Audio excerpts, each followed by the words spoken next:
여러분 안녕하십니까. 이화영 전 경기도 평화부지사가 쌍방울 그룹에 300만 달러의 대북 송금이 이루어진 직후에 당시 김현철 통일부 장관을 찾아갔어. 자, 이재명 대표, 그 당시 경기도지사였습니다. 자, 북한 개성을 방문해서 관광할 수 있도록 허락해달라. 이렇게 요청했던 것으로 확인이 됐습니다. 자, 검찰은 이 대북 송금이 완료된 직후에 실제로 방북 계획이 구체적으로 설립 또 추진됐다는 점에서 지금 이 건에 대해서 아주 주목을 하고 있습니다. 자, 이것이 이재명의 대북의 대가성을 뒷받침할 결정적인 증거가 아닌가 이렇게 검찰은 보고 있습니다. 자, 그러니까 대북 송금 돈은 쌍방울에서 줬는데, 그런데 이화영 부지사가 그 당시 통일부 장관을 만나가지고, 자, 이재명이 북한을 방문하게 해달라. 이렇게 했다는 겁니다. 이재명이 방문하게 해달라. 그러니까 이것은 이재명이 모르면은 이재명이 자기 일정인데 이화영이 가서 이재명이 방문하게 해달라 했고, 그 방문은 이재명이 하는데 돈은 쌍방울이 됐다. 그러면 이재명은 자기도 모르는데 그걸 방북하게 해달라? 이럴 수 없는 이야기입니다. 그러니까 이거는 기본적으로 이재명이 보고가 됐고, 이 보고된 내용을 바탕으로 해서, 그래서 이화영이 통일부 장관을 만났어. 자, 여기 이재명의 방북을 해달라. 자, 이런 것들이 지금 최근에 이재명에 대한 소환 날짜가 구체적으로 언급이 되고, 자, 그래서 이재명의 구속 가능성이 점점 커지고 있는 상황에서, 자, 이화영과 관련된 이런 증거 또는 관련된 진술들이 구체적으로 나오고 있어서, 자, 그래서 이재명은 빼도 박도 못하는 상황이 됐다는 겁니다.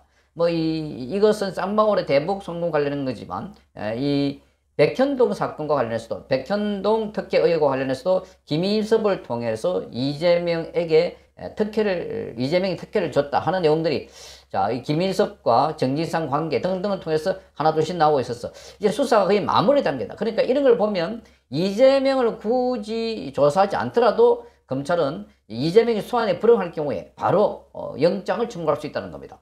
자, 이 영장을 청구하는데 꼭 피의자를 조사를 안 해도 되는 겁니다. 피의자 조사하지 않더라도 영장 안에 구체적으로 범죄 혐의가 소명이 되고, 그리고 도주 우려가 있고 증거인멸 염려가 있으면 영장이 발부되는 겁니다. 그러니까 소환 통보를 했을 때 소환에 불응한 것, 이거야말로 이 도주 우려가 있다는 거, 또 증거인멸이 있다는 거, 아주 결정적인 증거로 법조계에서는 보고 있습니다. 그러니까 몇 차례 걸쳐가지고 지금 이재명이 출석하라 그랬는데 이재명은 꼼수를 부려가지고 이런저런 핑계를 대거나, 아니면 아예 검찰이 지정한 날짜에 단 2시간만 조사받고 그 다음에 가겠다 하는 이야기도 결국은 본인이 조사에 불응했다 하는 소리를 듣지 않기 위해서, 그러면서 검찰 수사를 받지 않으려고 꼼수를 부리고 있다, 이렇게 보는 겁니다. 자, 쌍방울 대북 송금 의혹을 수사 중인 수원지검은 올해 초에 경기도청정을 압수수색하는 과정에서 이재명의 북한 방문 계획 수립과 관련해서 경기도에서 작성한 문건들을 확보했습니다. 자, 여기를 보면 대북 송금 핵심 피의자인 이화영 전 부지사는 2020년 1월 초에, 그리고 중순께 당시 김현철 통일부 장관을 찾아가서 면담을 했습니다. 자, 이재명의 개성 관광 계획에 대해서 논의를 했습니다. 면담이 이루어진 날짜는 이화영 전 부지사가 부지사직에서 물러나기 전이었습니다. 그러니까 현직으로 있을 때 찾아가서 통일부 장관에 요구를 했다는 겁니다. 자, 현직 부지사가 장관의 방북을 요청했다. 그건 기본적으로 이재명에 보고하고 허락을 받아서 움직인 걸로 보이는 거다. 자, 2019년 12월 쌍방울 그룹이 북한에 이재명의 방북 비용으로 300만 달러를 건넨 지 불과 한 달밖에 지나지 않은 시점이었습니다. 자, 300만 달러, 1,300원 환율로 계산하면 지금 이게 한 39억 원, 약 40억 가까이 되는 겁니다. 그러니까 이게 제3자 뇌물이라는 겁니다. 그러니까 이 1억 이상 뇌물을 받으면, 자, 징역 5년 선고 가능한 겁니다. 그만큼 뇌물죄를 아주 가중처벌하게 되어 있습니다. 그러니까 지금 한 40억에다가, 그리고 이재명은 성남 FC 후원과 관련해서 133억 원의 제3자 뇌물이 걸려 있습니다. 그러니까 이재명은 이 뇌물만 하더라도 평생 감옥에서 썩어야 된다 하는 정도로 형량이 높은 걸로 보입니다. 자, 이 문건에는 이재명이 며칠 일정으로 개성을 다녀올 예정인지, 또 개성에서 방문할 장소는 어디인지 등이 비교적 세세하게 담겨 있는 것으로 파악되고 있습니다. 그러니까 거기에 300만 달러를 줬고, 그때 당시에 차량과 헬기를 동원한 비용, 이런 것으로 줬다고 하니까 구체적으로 딱 일정이 잡혀 있고 또 어디 방문하고 누구를 만나든지 다 나와 있다는 겁니다. 자, 이게 이재명이 헛수합이 아니고, 자, 이재명이 말하자면 인형이 아닌 다음에요. 자기가 평양 개성에 갈 거고 자기가 방문하는데 몰랐다 하는 거 말이 안 된다는 겁니다.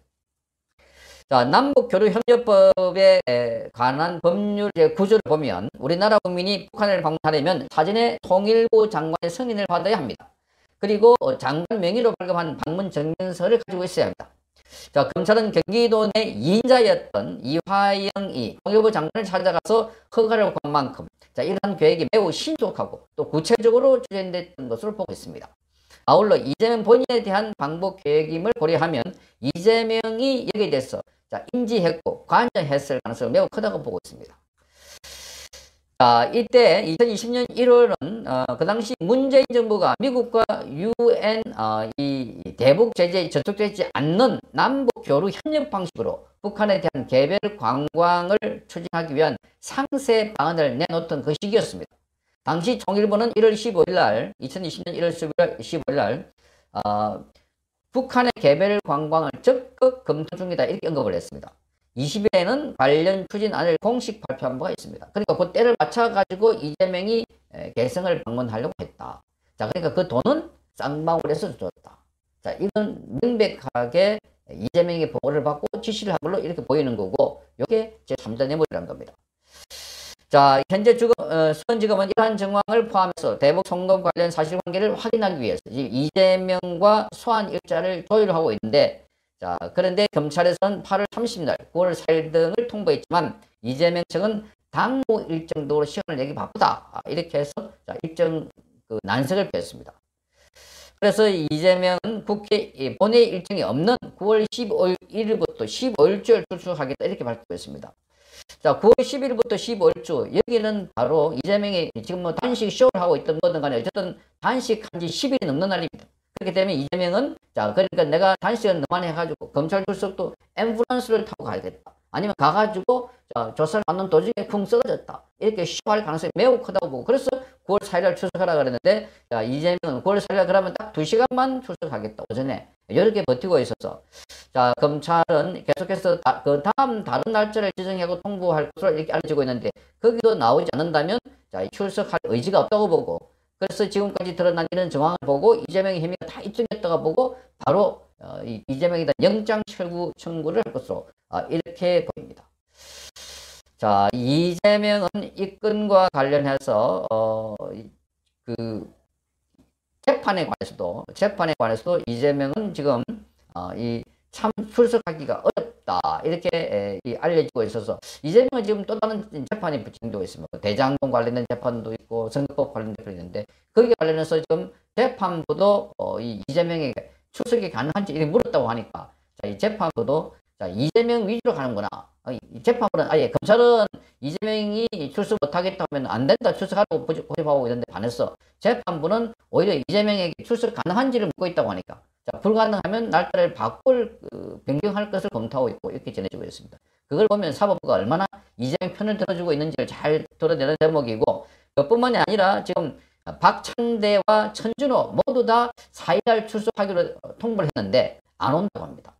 박찬대와 천준호도 자, 여기에 지금 사법 방해, 그러니까 기본적으로 이화영의 이 진술 번복과 관련해서 자, 이 박찬대 같은 경우는 부인 백모 씨를 접촉을 했고, 이 백모 씨가 이 박찬대와 통화를 하고 난 뒤에 바로 이 자기 남편에 대한 탄원서를 제출했는데 이 탄원서를 보니까 이재명을 지켜달라고 하고 남편에서 불리한 내용이 있었다.